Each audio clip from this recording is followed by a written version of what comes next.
China, it's not just that they, the meeting with Putin this week, obviously that's disturbing, but they're brokering deals between the Saudis, the Iranians. Brazil's president, until it was delayed for illness, had a trip planned to meet with them in Beijing as well. Are we losing, is the U.S. losing our positioning on the world stage where China is courting people out there and very willing to do it very publicly? We're losing our prestige. We're not leading in front. We're leading from behind. We talked about during Obama years, right? And then you had ISIS rear its ugly head. Because of this weakness, our aggressors, foreign nation adversaries, are on the march. They are getting aggressive against our interests in the United States because of this weakness. And I know President Trump, at least when he was in office, they feared him. But what about those who said that he created a chaotic situation, that when Biden came back in, it was going to be a smoother, calmer foreign policy, that President Trump had pulled out of key agreements, and that he had created chaos, and under him, as critics say, that we lost respect around the world? Fear provides deterrence and unpredictability as well. I would say with Trump, I would say with Biden, because of this projection of weakness. And I go back to Afghanistan. We may not have time to talk about this, but when Afghanistan imploded, that is the turning point. That is when Putin looked, not a question of if, but when, Putin looked at Ukraine and Xi's looking at Taiwan. That's when everything changed.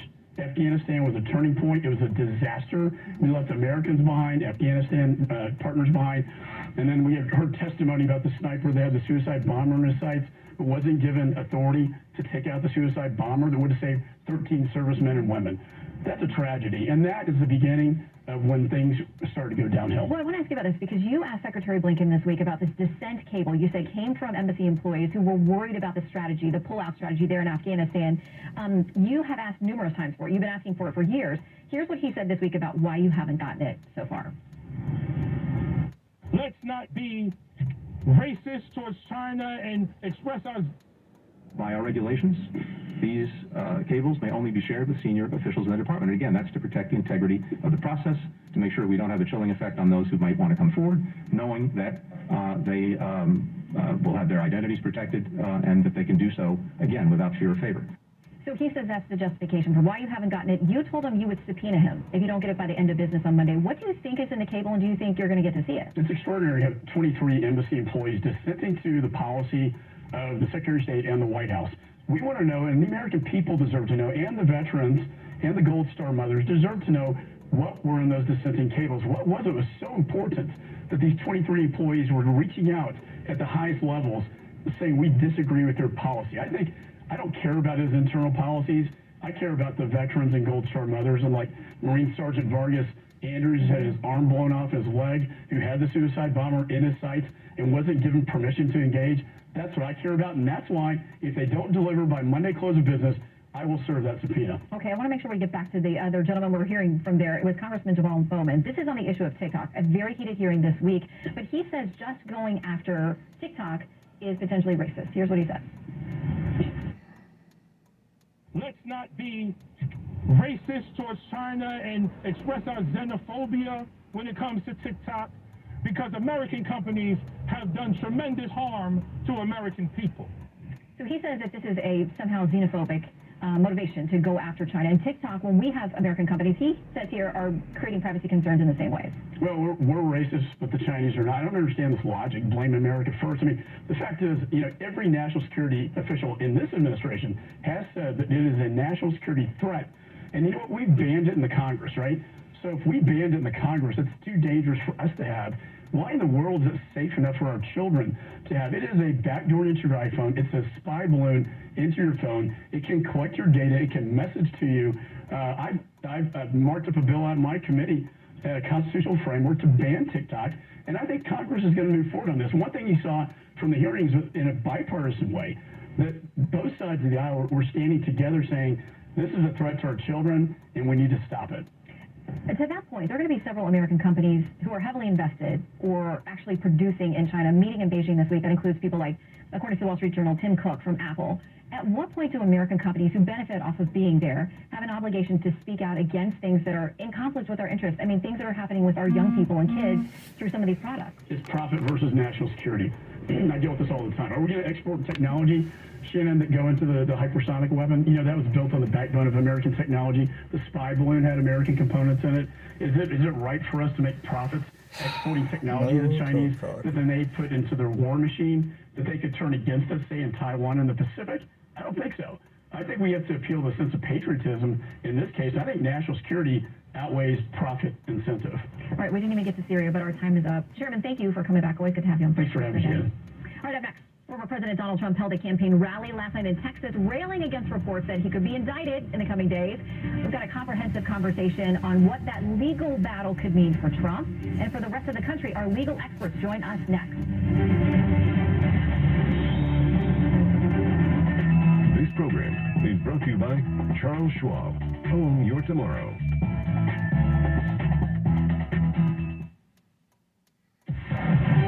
Now, your 3-day weather forecast on Bloomberg 960. Sunny skies out there today and a high getting up near 60 degrees. Tonight, mostly clear, low getting down between 30 and 40. Tomorrow, lots of sunshine, high again near 60. Tomorrow night, some clouds on the increase. Rain arrives after midnight and a low about 40. And for Tuesday, periods of rain and a high near 55. That's your Bloomberg 960 3-day weather forecast. I'm Susanna Palmer. Now Bloomberg Sports. Data, analytics, technology, connected. Bloomberg's enterprise solutions integrate systems and workflows across your firm so you can increase transparency and maximize efficiency. Ready to seize opportunities? Start at Bloomberg.com/thinkbigger. Bloomberg Technology is brought to you by Interactive Brokers. IBKR Event Trader offers a new way to trade futures. Use event contracts to trade your opinion on yes or no questions in key CME futures markets. Learn more at eventtrader.interactivebrokers.com. Former President Trump could be indicted as soon as Be a dead cow. I don't know why. And that's the story. Where do aliens come into this? He thought it was a dream, but it was real. That's what he's saying. So since then, I have had moments of clarity as to what has happened. And it always happens when I go to sleep. About once a year, I'll have a vivid dream of what took place. And I do believe that at an early age, I was it was almost like Noah's Ark. It was all kinds of different things that were taken and analyzed. And I just, Okay. I don't know. Brad, I'm going to put you on hold. I just want the record to show. I want the record to show. Everyone can make their own judgment. Pretty good. But I want the record to show that that's what Brad thinks. He thinks he was part of Noah's Ark with a dead cow and a dead squirrel. How does he's 4. How does he get out to the woodpile? He walks. He sleepwalks at 4? What? You don't think 4-year-olds can sleepwalk? Listen, man, this guy might have been taken. You got to consider the possibility. Well, I considered it. All right, so that's one. I'll let you listen. We'll see who we think is right. Ori is in Kansas City. Ori, what's your story?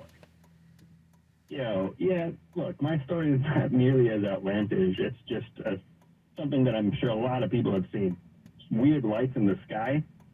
For the first caller, I would say sleep paralysis. Maybe Google search that because it sounds like... Don't minimize his story, though. When you say you saw weird lights in the sky, couldn't that just be a plane or a star or something like that?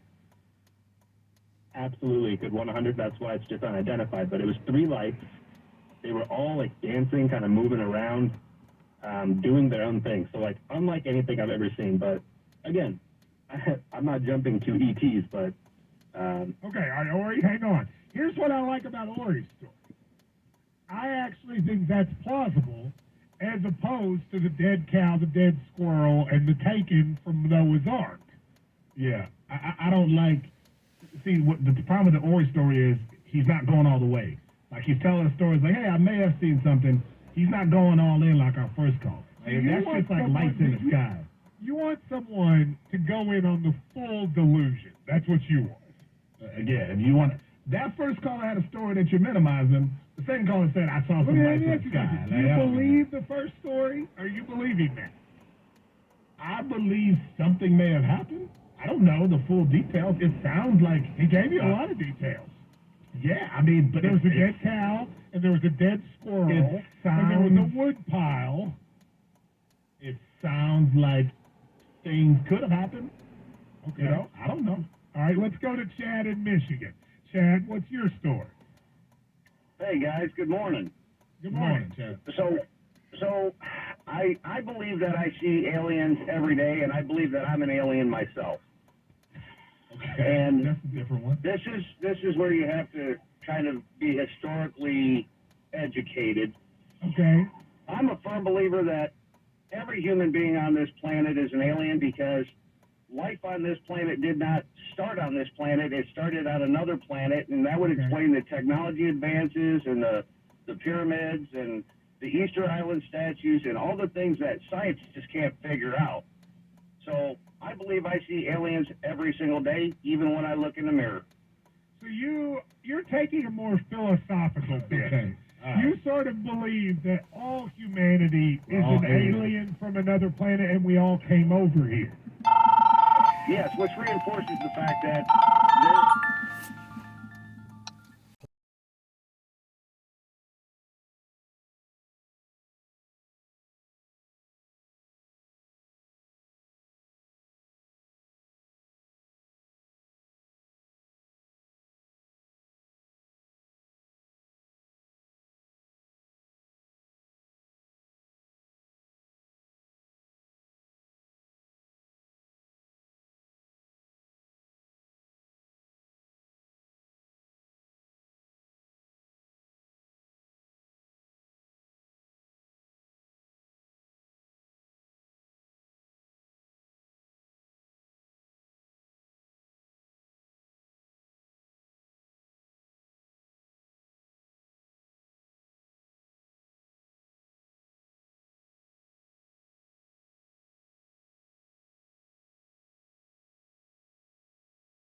He has moments of clarity with his aliens. More on the tournament next. Mornings with TJ and Max. He and I should do like a charity boxing match. You want to fight me? Yeah. No, I wouldn't do it if I was you, Keith. I think Jay's been boxing since he was a little kid. You want to box? You want to box? You want to do it for charity? Just look at me. Keith, Tom, Table, and Max. Weekday morning starting at 6 Eastern on ESPN Radio and on ESPN2. This is an important notice to consumers facing $10,000 or more in credit card debt, medical bills, or other unsecured debt. You may not be required to pay it all back because there are special programs now in effect that will significantly reduce the amount you will owe if you qualify. This is not bankruptcy or a debt consolidation loan.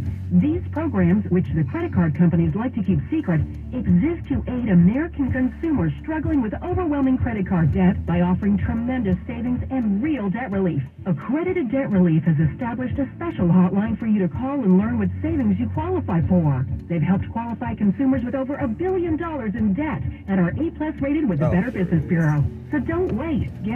Okay.